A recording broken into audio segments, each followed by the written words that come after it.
This is Let's Talk Business with your hosts, Marc Ebinger and Heather Boehme. Now, here's Marc. Welcome to Let's Talk Business, a show that highlights and promotes entrepreneurs to learn more about their vision, goals, and marketing strategy. Coming up on the show today, we're going to talk with Frank Robles, an expert at solving difficult technology-related business problems and the CEO of Division 42, which is a very cool name, by the way. Frank, welcome to the show. Thank you very much.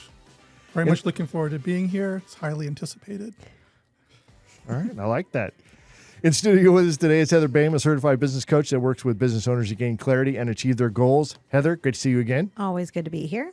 And I'm your host, Marc Ebinger, the owner of Krukus Marketing Agency, a company that specializes in hiring virtual assistants from outside the United States. A quick reminder for our listeners, you can catch video and podcast versions of the show anytime by visiting our website at satalkradio.com. And if you are a business owner in the San Antonio area and would like to have your company featured right here on the podcast, visit our website at satalkradio.com, or you can call our office at 210-879-8804. That's 210-879-8804, and we can get you booked onto the show. All right, so volunteering in our community. So there's lots of ways, of course, that we can do this, right? We can go out, we can financially, we can bring products and goods and services and all that kind of stuff. But what I really kind of wanted to focus in here for this discussion is going to that next level, right? Which is being on a board of a nonprofit. And Frank, I know you're on a board, as I recall, right? YMCA. For YMCA, exactly right. And Heather, you're on a board as well, or is that official yet? About to be on the San Antonio Public Library Foundation's board. That's cool. So I've never been on a board before. We did a partnership deal with them for one of the Ys. Or we put a library in one of the Ys. Oh, perfect. Yeah. Well, I'll get to know more come January when I start. I really don't know what it's about, but I like libraries and I wanted to get more involved in my community. So I connected with them and I'm super excited to start working with them. I found it really fulfilling, and you can really contribute your skills and knowledge. And I was just surprised how receptive they are. Me too. And then you work with them, and I can see changes happening, and I see my fingerprints on some of the work we've done, just making contributions as a volunteer. Well, and that's the thing. I think the word board sounds very elite and elusive. It's just like the board of a foundation. And I did not find that to be the case. Not that they don't qualify people. It's not that they just throw you into the board, but they're really looking for people to get involved and utilize their skills and time in a specific way on these boards. So really it took showing interest and then having those conversations to start the process of being considered. So once I get more involved, I can tell you more about it, but I'm very excited about plugging into a community that's going to have an actual impact on San Antonio at a high level. And for us, there's also a pretty significant fiduciary responsibility, which I'm proud to say that we've done pretty well at as a group. And it's not easy, though. I mean, especially going through COVID, we had to lay so many people off. We had to do a lot of transitions and then transition the type of services just to keep continuing to provide and serve the community. But you come out stronger. So let's talk about benefits to the business owner, right? There's lots of different levels in here, right? There's service to the community. There's the feel-good aspect of it. I want to really start with, as a business owner whose time is already strapped, right? Not for everybody. Once you reach a certain level, maybe you've got a lot more of your time freedom there. But for business owners that are more the small business owner and they're struggling with their time and their resources, but they're looking for ways to plug in a way that can serve the community and also where they can, maximize their impact that's good for them and for their business as well. What are your thoughts there, Heather? Well, I think it's one of those more higher level concentrated efforts things. And how do you make your community service to the community synergistic with how you're planning to grow your business? How do you get yourself and your business in with like-minded people that could potentially afford your services and utilize them as well while you're giving back? So I think that could be a great way to create that synergy between being on a high level, you're demonstrating what you and your business bring to the table at a high level on a board. And generally people who are on the board have the net worth to be able to utilize services if they are needed. So you're kind of not going in expecting anything out of it. Obviously, you shouldn't do it for that, but it could be a great side benefit. Frank, what are your thoughts there? Well, at least it's been my experience. you really can't do much with the entity that you're volunteering for. So you can't really have any expectations. You're just giving. But you can network with other board members, and that could lead to things because you're working with other business owners or other executives. And there's different levels of boards too, where like we have boards for each of our Ys, and those are sort of local around the Ys. And then we have an overall board that covers all of the Ys. And so there's a different level of impact and interaction you have with your fellow board members. So that networking component, I think, is good. Yeah, and I think to Heather's point, going in maybe to expect something out is that's not the right vibration or the right spiritual thing to go into it with. No one should do that. Yeah, right. No one should do that. It's a give mentality and an enjoyment. Being present where you're at and then enjoying that process of giving back to whatever it is you're participating and making with. it affecting the community. Like we've done all kinds of great things at the Y, like so the diabetes program that we put together. It's changing people's lives. We did this whole program to help raise awareness for child molestation, and that reduced child molestation here in San Antonio. So, and not to mention the fitness and other things that we help with families. Like we have these family programs. We also have programs to help elders to get them into fitness. All of these things we're doing to help people. And I had a pretty good positive experience with the Y, learning how to swim as a kid. And then my kids were both heavily involved in the Y, and they both went to the camp with the Y and all of those things. And they were counselors there. So it's all like a holistic type of thing. Well, and I think that's the thing. You go into like networking groups, into networking events, and you're going specifically, even if you do build a community around it, like BNI and stuff like that. Ultimately, you're going in to get referrals to build your business. But on this end, it's more, I think you go into it not with that in mind really at all. It's like, I'm going to go into this, and if absolutely nothing other than my impact on the community comes out of it, I'm good with that because I'm passionate about this thing. Like I grew up, loved reading. We have big bookshelves. I love reading to my kids. And one of their initiatives this year is bringing teen spaces to the library to get teenagers to be able to have a safe space to come and enjoy books. And they want to get the word out, and they want to create those spaces so they have access. And knowledge is power. Yep. I mean, if we can 100%. like books are the cheapest, highest level education, and there's so much in them, but people, if you have to buy $10.99 books on Amazon, that's not expensive, but it does add up. And if you don't have a lot of money, libraries are your easiest point of access to knowledge. So like I get excited about that because I'm like, how do we get everybody involved? Well, even a kid is not going to have the disposable income, but they can go into a library, and I did as a kid, and you just, it's a playground. You'll find whatever book you want, knock yourself out. Exactly. So just being excited about what you're doing, and then if, also you're a business owner, so don't be blind to areas of opportunity that come alongside that. Yep. Right. All right. Great discussion. All right. So first up on the show is Frank Robles, an expert at solving difficult technology-related business problems and the founder and CEO of Division 42. So Frank, give me a little bit about well, before we get into that, let me tell you your accolades section here. So you've created a Metro Ethernet for telecommunications. What's that? It's kind of the current day modern method. Most countries and cities are doing telecom today. Back towards the beginning of the internet, I was one of the founders of this company called Netcom. It was the first ISP to go public. And we had an unwilling partner, the telephone company. To get networking access to anybody, we had to pull in telephone lines, and we put internet on that. And half the money we would make, we would give to these guys, and they weren't even on our side. So it was really hard. So back then, I came up with a way to circumvent them using fiber optics.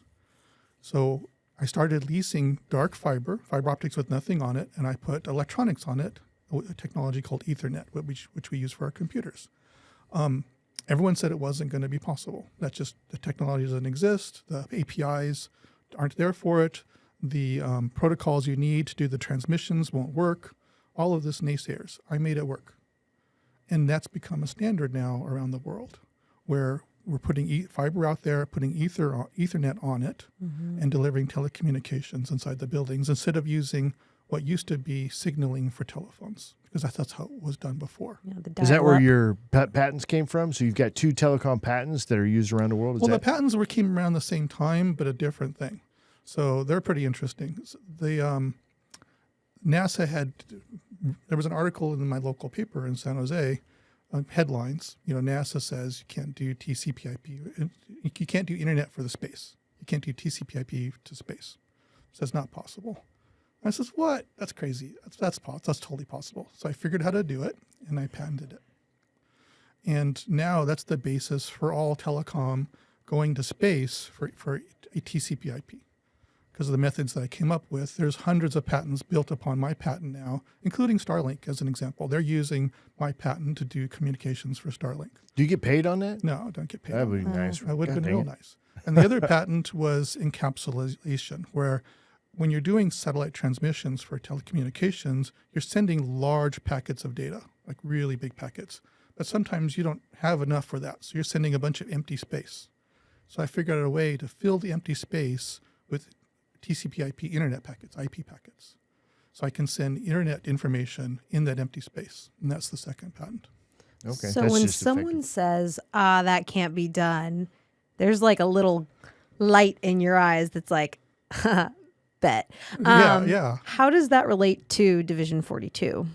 Well, that's Division 42 came out of me being called to help people when they're stuck. Either a board of directors has a situation and they don't know what's going on in their IT department, or someone's developing software and even though they've thrown a lot of money at it, they're not done. It doesn't work. They don't know where to go. That's happened several times with me.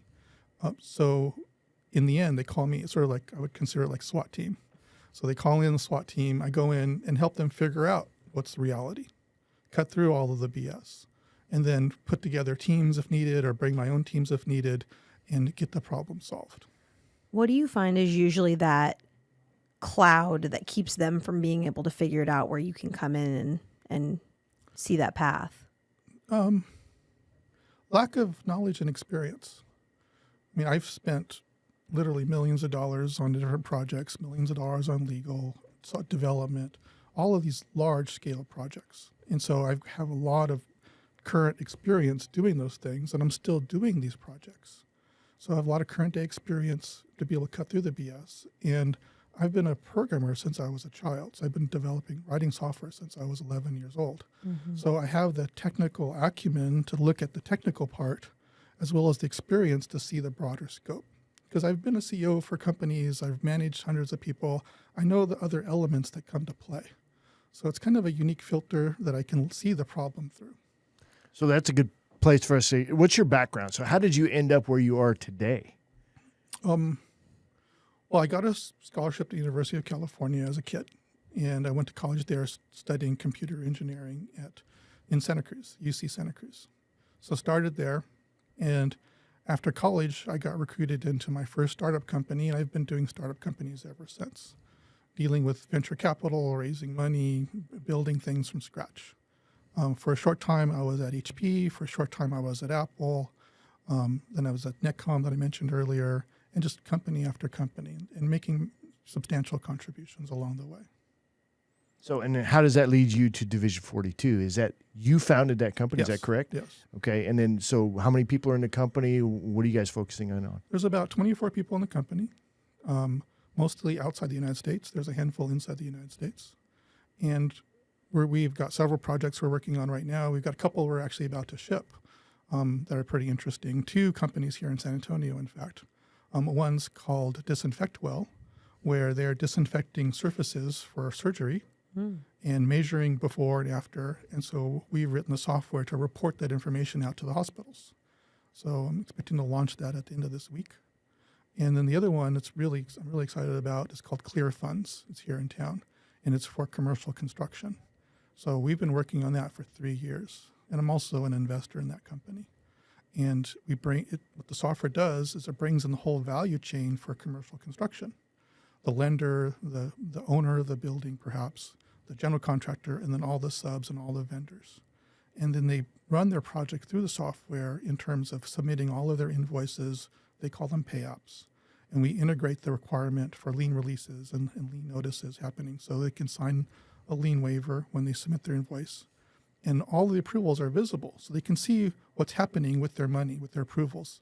Right now, it's an invisible process. They can't see.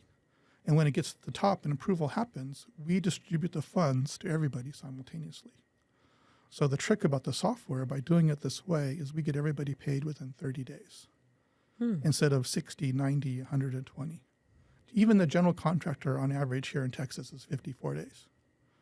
So it gets everybody paid within 30 days. They're not going to have to do payday lending. They're not going to have to go do factoring. It's going to change their world. Where's the resistance going to come on that? I mean, there's bound to be people that are benefiting from the slow. There's a handful of people that might like holding on to other people's money. Because imagine the system today. I mean, the system today is maybe the invoice comes to the owner of the building, or the builder, or whoever the developer is. He approves it. It goes to the bank if there's a bank involved, and they distribute the funds by giving it to the general contractor. So on a substantial building, that general contractor might get a $1.2 million check at the end of the month, and he's got to pay everybody. And so today, generally, those are checks in the mail, and they run the check next Tuesday. So he's sitting on that money until next Tuesday, and then maybe out of that 1.2 million, he's actually supposed to get paid about 80 grand, and the rest goes to other people. But he's sitting on that, and so then he starts sending out checks, and then you got to wait for those checks to get there. And then if there's any changes to those invoices, like maybe something didn't get done or needs to be corrected, he's going to hold on to their money. So it's going to delay even longer. So this delaying effect, sort of like a slinky, happens, where it just gets stretched out for people to get paid, and you hear the checks in the mail. And the guys at the end, they don't want to call in because they don't want to be that guy. I don't want to be the guy harassing it. I want to be on the next project. So they're kind of stuck, but they don't have any visibility. And meanwhile, the company that's holding on to the money is collecting an interest on it as well, That's right? right. And now that interest is pretty substantial. So you are building that. We've built that. We're going to launch in about 2 or 3 weeks. You're launching it, and then you also own a portion of I have some equity in that company. You've got some equity. What does that look like? Was it part of the build out?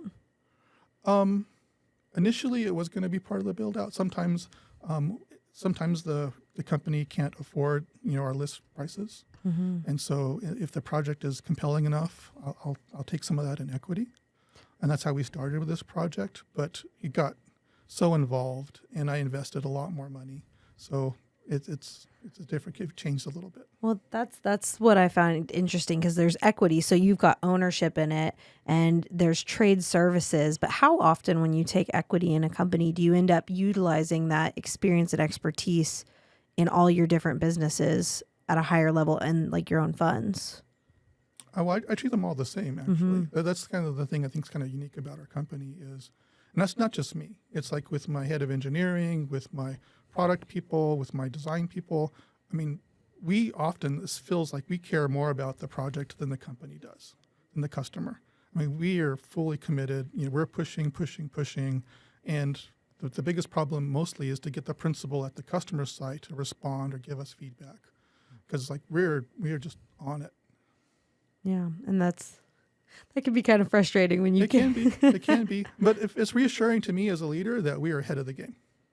We're not they're not waiting on us. I never want them waiting on us. I want to be ahead of the game. If there's a problem, I want to know about it before anybody else does. I want to have it solved before it even affects anybody else. Yeah. So what does the future of Division 42 look like for you? We're going to grow. I've sort of just been off the radar the last few years, intentionally so. And now we're changing that a little bit. We're going to reach out a little bit more, and we want to grow some of our services. The main things I kind of want to grow is our software development group, to do more software development projects, especially given that we have some that we're marking done soon. And I also want to grow our consultative services, where it's me and a couple other senior executives that consult with businesses at different levels, either as mentoring or help them build a sales organization or help them do planning for their corporation as it migrates, those type of things. So why is a company called Division 42? Where does the name come from? It's a fun story. It comes from Hitchhiker's Guide to the Galaxy. Oh. So if you read Hitchhiker's Guide to the Galaxy, it's the answer to life, the universe, and everything is the number 42. It's a very funny book. So given that it's the number 42, this is the division that has the answers. So when you're stuck, come to Division 42. I like that. It's going to appeal. See, I'm not a Doctor Who guy. I never got into I had a good friend of mine that was into it, but Well, it's Hitchhiker's Guide to the Galaxy. It's not Doctor Who, but oh, sorry. He was into both. That's what's got me. Okay. Actually, at one time I thought it was the same thing, but at any rate. Not a sci-fi guy. Well, it's English humor. It's English humor, but English it's humor. so funny. It's so funny. All right, cool. So I have an interesting, because a lot of the people that listen to this, I assume, and I do encourage all of you listening to interact so we know, are entrepreneurs generally like aspiring to be bigger, do big things, and build their businesses. So if you could go back to when you were younger, like what is something that you could tell yourself from your point of view now that would help you get where you're going faster, easier? In some instances, stick to some things longer. Mm-hmm. But the lesson that was hard for me to learn, I think, took a while, is fail fast. The whole idea of fail fast. Because it really, honestly, if you see something, you see, here's my situation, and I project forward. Maybe I have a job at a company, or I have a relationship with somebody, or I'm trying to do business with somebody, but it's very frustrating. If you just look ahead, 1 month, 2 months, 6 months, where does this go? And you see, this is no way this is going to work out, then fail now. You're not doing yourself any favors. You're not doing them any favors. Same thing when you have employees. Like sometimes it's your fault. You hired that person. It's all incumbent on you. Maybe they didn't perform the way you had imagined, but that was in your head. But if it's not going to work out, then let's say, hey, it's not going to work out. It's nothing on you, nothing on me. Let's part ways. Make sure everyone's good. But fail fast. Don't let things linger. And sometimes in my life, I think I've let employment relationships linger too long. I've let projects linger too long. Sometimes it's just not going to work. You need to accept that and move on. That's great advice, because there's Gary Vaynerchuk, who I've seen some of his stuff out there, and he's talking about hire fast, fire faster, right? But promote faster, right? It's like if they're good. So in other words, just that attentiveness to what's going on, self-awareness as well, and then being realistic. Like, is this going to work? If it's not going to work, let's just end it. I've given lots of realistic speeches. But on the other hand, though, if we're being completely realistic, would he have created a patent that would allow the internet to go to space? There has to be some level of not being realistic for you to even try. So where's that balance? Like, the 3 feet story where the guy digs in the mine and he finally, after years, gives up, and the next guy comes in, digs 3 feet, and they hit the gold vein. That does happen. That's the stick-to-itiveness part of things. Mm-hmm. For me, I'm an optimist, and sometimes you just know stuff. I mean, that's those things. I don't know how that happens. Like the Metro Ethernet thing. I had a ISP, small ISP, after leaving Netcom. In Palo Alto, and one of my clients had come in, and he said, they ran this fiber through my backyard, and I just want to use that. He reached up, I just want to use that somehow, and he was just paying for a dial-up modem line, right? But he just was enamored with this fiber, and it just hit me an instant how to do it. I had a 7513 router in the back office, which was this big giant Cisco router. I had an extra Ethernet port. I know I can connect fiber to, I can get a media converter. I figured this, boom, just came to me within like lightning. And then I spent the next year doing it. And then I was interviewed by the Mercury News, and I told them what my plan was, and they thought I was crazy, but they reported on it. And then I told them a year later, I said I'm going to take a year, and I did it. And then they reported on that.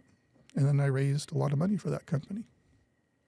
That's cool. That's that, when you're in your lane and you had those aha moments and you get that clarity right away, then the rest of it's tenacity. What I mean? Is you're just going to flush it out. Yeah, because there's this barriers and barriers get thrown in front of you. Like there was one company that built the box that I needed, a piece of equipment to plug the things into, and then Cisco bought them.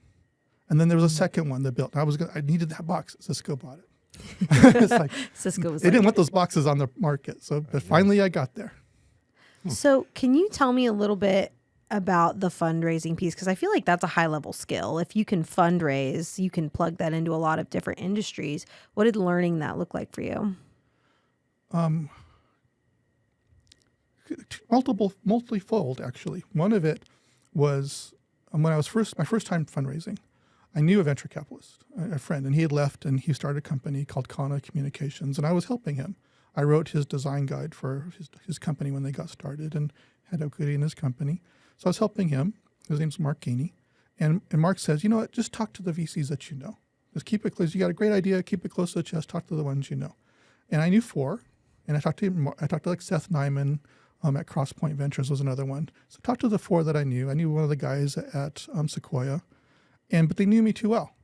They knew me as like a, more of a young developer. They didn't know me as an entrepreneur, founder, guy with a good idea. And when they even considered investing, they were giving me this really low numbers. And it's just, this is not right.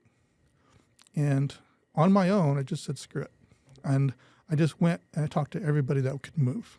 And I was flying on a plane, and I was in New York, and then I ended up raising a lot of money. And I got a lot of interest. So really going broad and pushing, but you've got to tell your story over and over again. And then that's the second part. Second part is understanding what you're saying and understanding that when you say something, it's going to initiate obvious questions in the listener's mind, and you need to have the answers to those questions. So I spent the next 4 months collecting questions. I would pitch and I would collect questions, and I would pitch and I would collect questions. And by the end, I knew what all the answers were to all the questions. And if you don't know the answer, hey, you got to say, I don't know, I'll find out, that's fine, and be responsive, like get back to them quickly. So understanding what you're even pitching, which on the other side, as an investor, when I'm listening to pitches, you can poke holes in lots of these entrepreneurs' presentations really effectively because they don't even have it fully thought out. Mm-hmm. So you need to make sure your plan is fully thought out.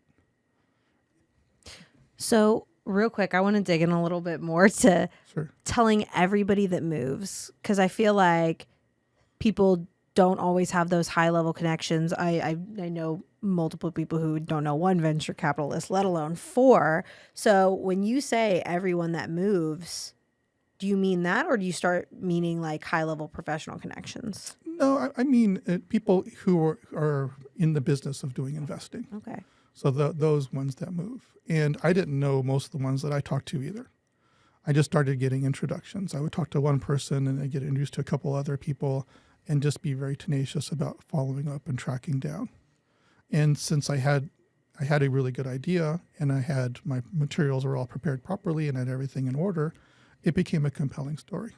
Mm-hmm. And I had a 5-year financial model that was all baked. I mean, everything was baked.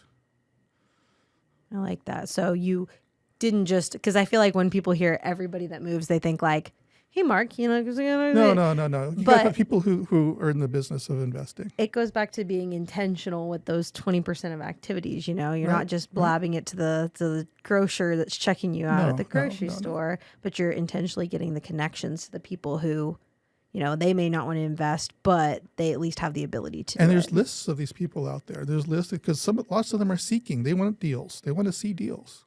Now they may give you a quick no.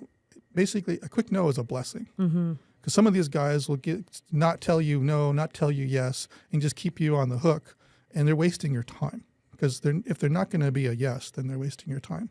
Some of those, as you get yeses from other people, they come back and they want to be in the deal. Mm-hmm. That happens. That's happened to me before. That's got to be rewarding, right? In part, yes. yes. I told you so. Well, in part. I mean, it really depends on now. You're talking terms. You got to get down to terms. See, that's a mature way to look at it. Mine was the immature way. Like, I told you so. And he's like, no, we're talking terms now. I love that. All right, well, we're going to wrap up this section. We're getting into the after show. I want to get into blockchain technology a little bit there because I know you've been working with that a bit. So, Frank, if folks want to get in touch with you, how do they find you? Where's a good place to look? Our website's div42, div42.com. All right, love it. Thanks, Frank.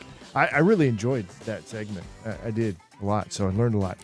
All right, as we wrap up this show, quick reminder, check out our latest podcast by visiting our website at satalkradio.com, where you can find podcasts, of course, and video versions of the show. That's going to be it for this show. Thanks a lot, everybody. Great job. Sounds good.